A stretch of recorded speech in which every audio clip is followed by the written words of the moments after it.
Bonjour, dans cette vidéo je vais vous présenter la réalisation d'une peinture intuitive. Pour ce faire j'utilise un papier de type papier aquarelle de marque Clairefontaine en grammage 300 grammes. J'utilise de l'eau claire, de l'encre acrylique noir et blanc de la marque Aquacolor.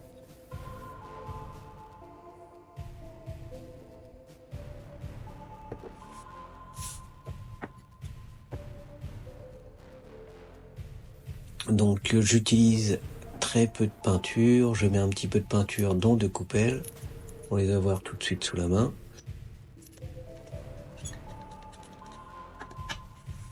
Un rouleau encreur et deux pinceaux.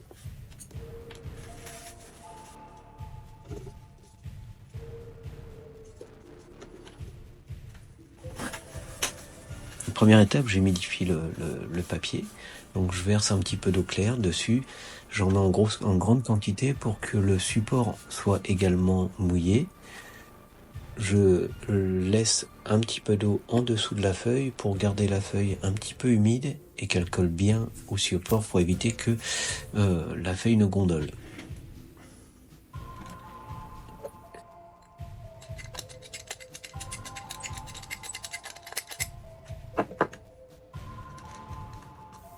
Donc je passe mon rouleau encreur, là je regarde comment la peinture s'imprègne sur le papier.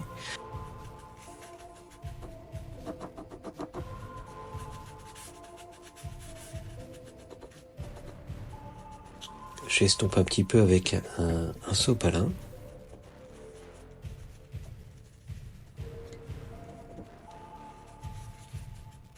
Et avec le même sopalin, je tamponne aléatoirement sur le papier pour créer des formes. Et c'est à partir de ces formes-là que je vais créer ma scène de vie.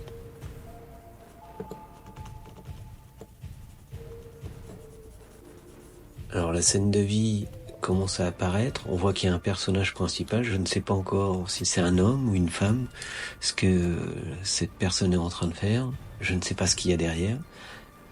Donc l'idée dans les peintures intuitives, c'est vraiment de ne pas anticiper, de regarder ce qui se passe. On voit que la peinture commence à s'imprégner, il y a des dégradés qui se font, on a un peu plus de lumière par ici, un peu moins de lumière par là, et on joue avec. L'idée, c'est vraiment d'être présent et de regarder ce qui se passe. Donc là, petit à petit, on commence à voir le personnage se mettre en place. Je pensais avoir une tête qui serait plus basse et en fait la tête commence à apparaître au-dessus de ce que je pensais. Mais voilà, c'est pas grave, je regarde. Je m'adapte et je navigue beaucoup entre l'avant et l'arrière. Ce qui me permet en fait, le fait de ne pas se fixer sur le personnage principal ou sur l'arrière, ça permet de laisser les choses se mettre en place.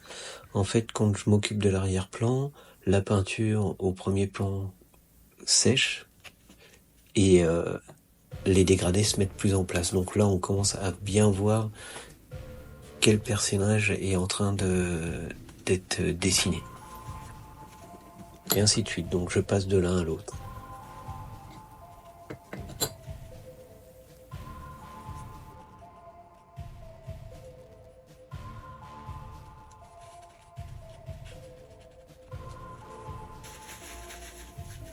Donc l'idée quand on peint comme ça, c'est de ne pas préméditer, de juste regarder et puis voir l'histoire se construire en fait. C'est l'idée d'une scène de vie, donc je peux pas anticiper ce que la personne est en train de faire. L'idée c'est de juste discuter avec le pinceau et la feuille.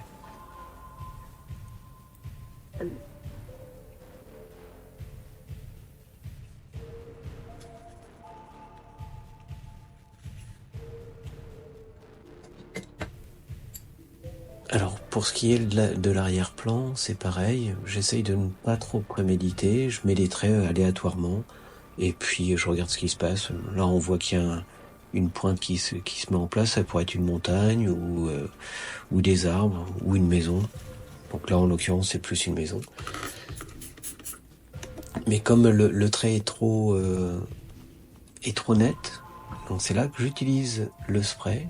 Donc c'est un mélange d'eau et d'alcool.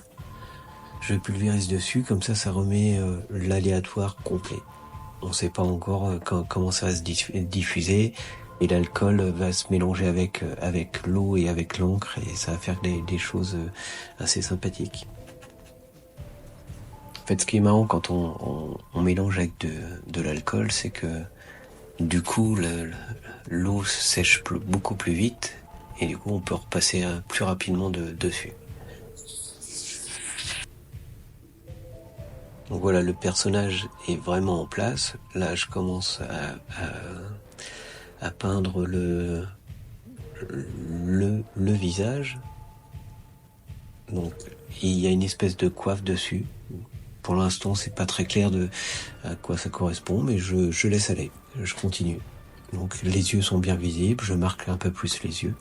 Et petit à petit, en fait, plutôt que de redessiner, c'est vraiment prendre ton temps et pas anticiper, vraiment regarder ce qui se passe.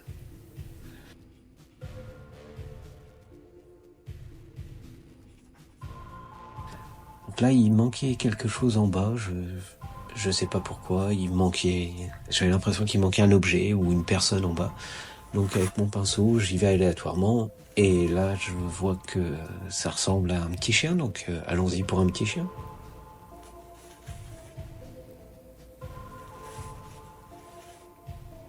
Donc je rajoute un petit peu, pour marquer un petit peu plus le chien, je mets un petit peu de blanc pour marquer les lumières et avoir vraiment un dégradé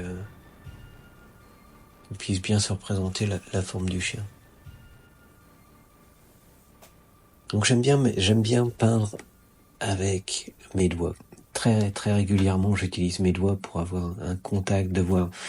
De cette manière-là, on peut sentir si l'encre est sèche, si le papier est toujours humide, si on peut faire des traits nets, ou si on doit continuer encore sur des choses floues.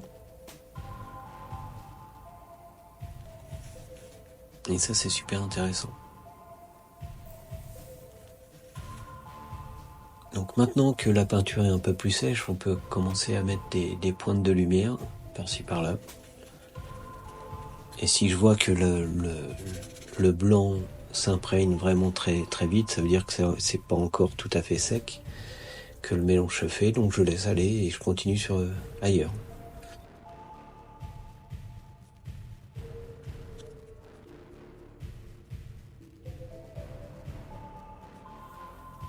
J'aime bien naviguer entre le sujet et l'arrière-plan. Comme ça laisse le temps à la peinture de bien s'ancrer sur le papier. Le papier sèche un petit peu, comme ça je peux revenir après faire des traits plus nets.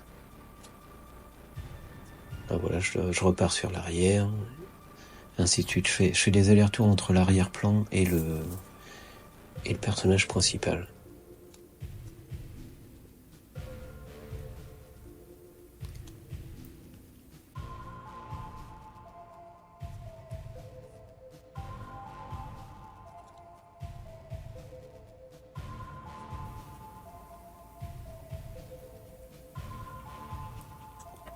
Voilà, les traits, ça fait comme une barrière, une rambarde ou une clôture de jardin.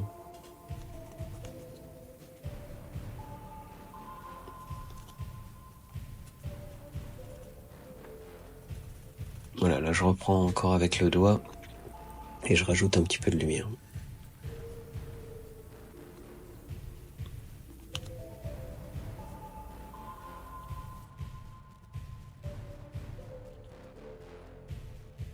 Alors pour la peinture intuitive, ce qui est super intéressant, c'est de ne pas essayer de juger. Mais ça marche aussi pour les peintures classiques, c'est que quand on peint, si on commence à mettre du mental et à se juger soi-même, on casse l'esprit de la création. La création doit venir vraiment de l'intérieur et sans jugement. Voilà, maintenant que toute la scène s'est mise en place, j'ai plus qu'à rajouter quelques détails pour marquer un petit peu l'arrière-plan, mettre un petit peu de lumière sur le personnage principal, rajouter un peu d'ombre.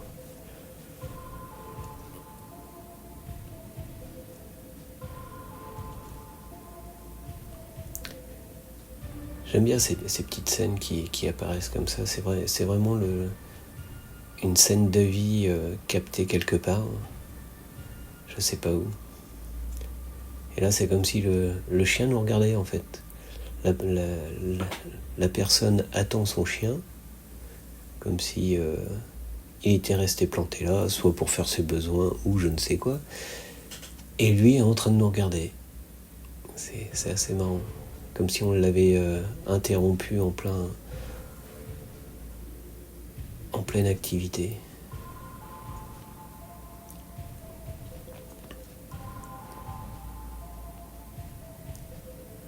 Donc là, pour moi, c'est plus du remplissage. La scène est faite et c'est plus un équilibre complet pour l'œil. Il faut pas laisser trop de... Les espaces vides sont nécessaires, mais il faut pas que le vide attire l'œil.